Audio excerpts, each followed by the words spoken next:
RoughRiders come to the end of a 6-game homestand today against the Springfield Cardinals. Happy Memorial Day, everybody. Joining us on the RoughRiders Pregame Show is a special guest, Brian Yett, a special assignment coach in the Texas Rangers farm system, a roving instructor. We're really happy to have him in Frisco for this homestand. Brian, thanks for joining us, and forgive me, but special assignment coach, that title sounds a little bit ambiguous. When you travel around to affiliates, what is your focus and what do you really work with players on? Well, first of all, I check with the hitting coach when I come in town and see what they're working on, what direction they're going in, so I don't mess them up.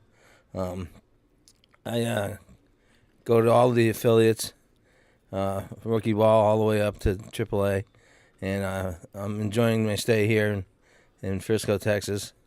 It's actually my first time. I came here one time last year, but I work with the hitters. We try to iron out some kinks.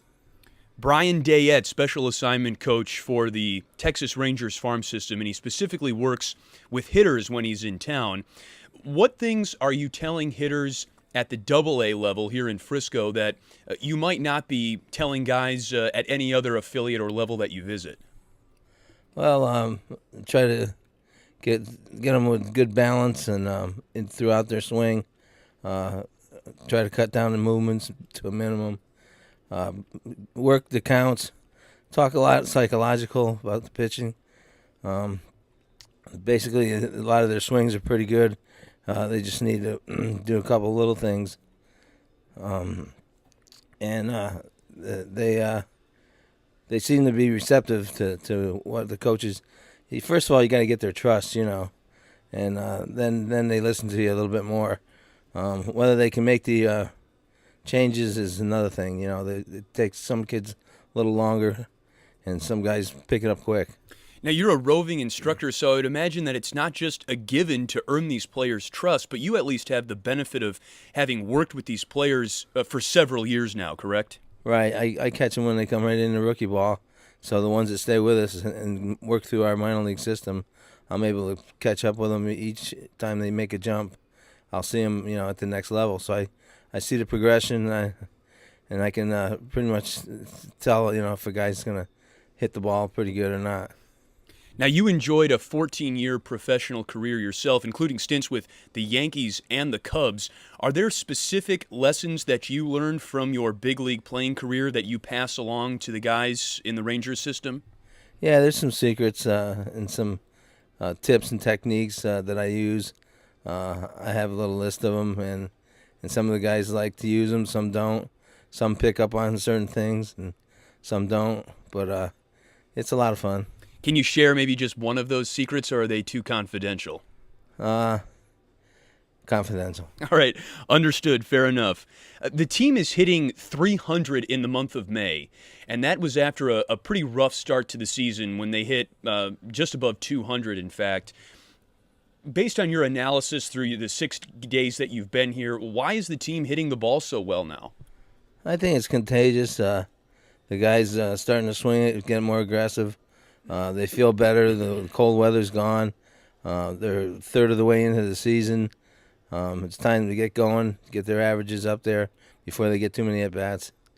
And they keep working hard. The last few games, a couple were close, one on some home runs. They're making the most of their hits and driving in the most runs they can with the limited amount of hits. Brian Yett, special assignment coach and roving instructor in the Rangers farm system, joining us on the RoughRiders Pregame Show, talking about a few specific guys in particular. Ryan Rua. In spite of the team's struggles in the month of April, Ryan was tearing the cover off of the ball in the early part of the season. Now his numbers have come down to earth a little bit.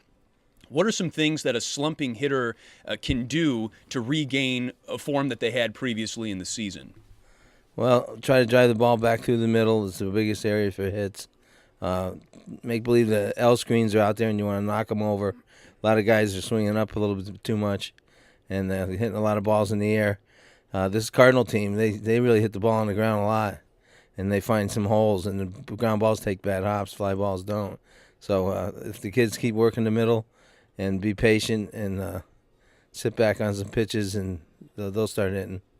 You mentioned the psychological element to hitters, and I look at a guy like Drew Robinson, who is shown flashes, not only this season, but of course earlier in his career as well. Got a good swing and just looks like an athlete when he's out on the diamond.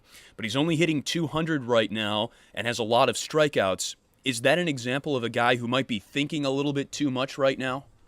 That's correct, Chris. A lot of guys overthink, try to do too much, try to keep it simple, and don't take your offense to your defense. Another guy I would like to ask you about is Jake Smolinski. We saw him at first base earlier in this homestand, and word from Jason Wood is that instruction came right down from the top to put Smolinski at first. With all of the injuries at the big league level right now, Smolinski might be a guy who has the tools to possibly get called up later this year. What are some things that Jake needs to do, as efficient as he is at getting on base? What are some things that he needs to do to really take his game up a notch? Keep working hard. He got to play defense too, so he's new at that position. So he'll probably be spending most of his time concentrating on first base, playing defense and taking ground balls, and maybe that'll take away from thinking too much about his hitting, and maybe he'll start hitting the ball better. He's going at a pretty good clip right now, but I'm sure everybody wants to be a little bit better. Now, I understand that you have not been to the Myrtle Beach club yet, so that's the one affiliate, notwithstanding, of course, the short season teams that haven't started yet. That's the one affiliate you haven't been to. But of the affiliates that you have seen and the guys up in the pipeline, I'm thinking of Hickory in particular, who are some players that you've seen this season and maybe even in the past that stand out to you as guys that are just guys that have promising futures? Well, Nick Williams, a left-handed hitter down there, he's looking pretty good. Mazara, another left-handed hitter. I think the club's looking for right-handed power hitters right now. But Joey Gallo, who's really putting up the big numbers, he'll be coming along pretty soon. Those 3 or 4 guys right there. Do you like what you've seen from Travis Demerit? Yeah, he's got some surprising power, good bat speed, runs well. Last question for you, Brian. I've come to understand that you have the nickname of Bama. Can you shed some insight into how you got that nickname? Well, J.P. Ricciardi, GM for Toronto a few years back, he came down to college at St. Leo's where I was going to school, and I used to pound on the plate a little bit before I'd hit, and he'd say, "You look like Bam Bam on the Flintstones," and it stuck with me all through my minor league career, and it's still here now. Well, Brian, thank you so much for joining us on the pregame show today. We appreciate your insights. Safe travels the rest of the season. Enjoy your stint off, which I understand is up next for you following your run here in Frisco, and we hope to catch you back at Dr. Pepper Ballpark later this season. Right. I hope to make a trip the second half. Thank you very much. That's Brian Yett, special assignment coach and roving instructor in the Texas Rangers farm system. We're back after this on this Memorial Day broadcast of Rough Riders Baseball on the Frisco Rough Riders Baseball Network.